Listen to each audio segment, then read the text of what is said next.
네, 안녕하십니까. 명순권 TV의 명순권입니다. 자, 이 시간에는 지난 시간 감기에 의해서 독감에 대해서 알아보도록 하겠습니다. 독감은 바이러스 중에서도 인플루엔자 바이러스에 의한 급성호흡기 질환을 가리킵니다. 감기를 일으키는 바이러스와 완전히 다르죠. 감기를 일으키는 바이러스는 라이노 바이러스, 코로나 바이러스 등등이 되겠죠. 감기는 200여 종 이상의 바이러스에 의해서 생긴다고 되어 있는데, 독감은 이 단일 인플루엔자 바이러스에 의해서 생깁니다.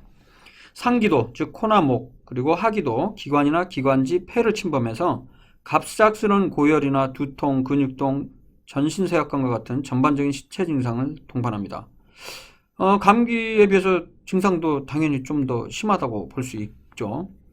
전 세계적으로 발생하고요. 계절 구분이 있는 지역에서는 매년 겨울에 소규모로 유행하기도 합니다. 전염성이 상당히 강하고요. 노인이나 소아, 다른 질환을 앓고 있는 사람이 걸리면 사망률이 증가하고 합병증의 발생도 증가합니다. 일부 지역에 한정된 발병이 아닌 새로운 종류의 독감 바이러스에 의해 짧은 시간에 넓은 지역에 유행하게 되면 젊은 사람도 많이 사망할 수가 있습니다. 독감은 일반 감기와는 원인균과 병의, 여기서 균이 아니고 바이러스죠. 원인 바이러스와 병의 경과가 다르기 때문에 감기와는 구별을 하고 있습니다. 감기와 독감은 전혀 다른 병이다. 자, 독감의 원인은 뭐냐? 바로 독감 바이러스. 똑같은 말로 인플루엔자 바이러스죠. 이게 바로 원인 병원체입니다. 인플루엔자 바이러스는 A, B, C, D형 네 가지가 존재합니다. 전통적으로 이제 원래 세 가지였는데 2016년도에 D형이 새로 발견이 됐죠. 2011년인가 원래 분리가 됐었는데 정식으로 D형도 독감 바이러스에 들어가게 됐습니다. 사람에게 병을 일으키는 것은 이 중에서 A형과 B형입니다. B형은 증상이 약하고 한 가지만 종류만 존재합니다. 참고로 이 A, B, C, D는 당연히 혈액형이랑 상관없는 거죠. A형 독감은요, 크게 종류가 여러 가지가 있는데 그 종류를 결정짓는 게 바로 두 가지 종류의 항원 때문입니다. A형 독감 바이러스의 표면에 H항원과 N항원이 있거든요. H항원은 햄아글루티닌이라고 해서 적혈구 응집소를 말합니다. 요게 18종류가 있고요. N은 뉴라미니데이즈라고 해서 뉴라민 분해 효소, 일종의 효소입니다. 11종이 있습니다. 이 H항원과 N항원의 조합에 따라서 여러 가지가 존재하는데 사람에게 병을 일으키는 항원의 종류는 H1, H2, H3 그리고 이제 N 중에서는 N1과 N2가 있습니다. H 3종류, N 2종류죠. 지금 보시는 그 그림은 인플루엔자 바이러스의 모습입니다. 왼쪽에 있는 게 이제 바이러스의 모습인데요. 그 바이러스의 표면에 보면 햄아글루티닌이라는 적혈구 응집소도 있고 유라미니데이즈라는 효소도 있죠. 이것의 종류에 따라서 독감 바이러스 종류 결정이 되겠습니다. 여기 보시면 그 독감 바이러스를 부르는 그 유형이 있는데 맨 앞에 A는 바이러스 타입 A형이란 거고 후지안이란 거는 이제 지역에서 처음 분리된 거 바이러스 지오그래픽 오리진 그 다음에 이제 균주의 번호 411번 그리고 이제 분리된 연도 그 연도를 2002년 이렇게 표시가 된 거죠. 이게 이제 전형적인 2002년도에 그 분리가 됐던 H3N2 독감 바이러스의 예가 되겠습니다.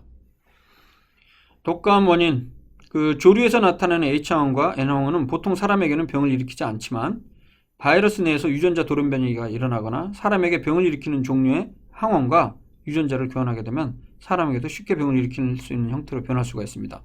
사람에게 기존에 면역이 없는 새로운 인플루엔자 바이러스가 나타나게 되면 전 세계를 휩쓰는 대유행을 일으킬 수 있는데요. 2009년에 신종 인플루엔자 이게 바로 H1N1입니다. 전 세계적으로 13만 명 감염자 800명 이상 사망했다고 하죠. 이게 그 1918년도에 스페인 독감과 똑같은 종류입니다. 그 다음에 2003년에서 2008년 조류 독감, 조류 인플루엔자가 유행했죠. 이거는 이제 H5N1이고요. 1968년도 홍콩 독감은 H3N2가 되겠습니다. 독감의 증상은 머리가 아프고 열이 나고 오한, 그러니까 오한은 이제 떨리는 거죠. 그 다음에 근육통, 이런 전신 증상이 갑자기 발생하면서 목이 아프고 기침이 나는 등의 호흡기 증상이 동반합니다. 언뜻 이제 감기와 비슷해서 구분이 어려울 수가 있습니다. 발열이 없는, 열이 안 나는 호흡기 증상만 나타나는 경우도 있습니다. 전형적으로 고열과 호흡기 증상을 동반하는 경우도 있어 일반 감기와 구분이 어려운 경우가 많습니다. 대개 독감이 유행하는 시기에 고열이나 근육통이 심한 경우에는 단순 감기가 아니고 독감으로 의심을 할 수가 있겠죠. 독감을 진단하기 위해서는 감기는 따로 진단 방법이 없지만 독감 유행 시기에 독감을 의심할 수 있는 고열이나 근육통, 호흡기 증상 이 세 가지가 있으면 시행을 하는데요. 외래에서 간단하게 시행하는 게 신속 인플루엔자 진단법이라는 게 있습니다. 비강, 즉 코 안이랑 혹은 이제 목 안 인두에서 검체를 채취한 이후에 이거를 이제 증식시킬 수 있는 이제 역전사 중합효소 연쇄 반응 RT-PCR을 통해서 독감 바이러스 DNA를 검출하는 방법이 되겠습니다. 대개 15분 내로 결과할 수 있고요. 정확도는 민감도는 50에서 70%, 특이도는 90에서 95%입니다. 참고로 민감도는 바이러스가 있다면 있는 것 중에 몇 퍼센트가 있다라고 진단을 해내냐는 거죠.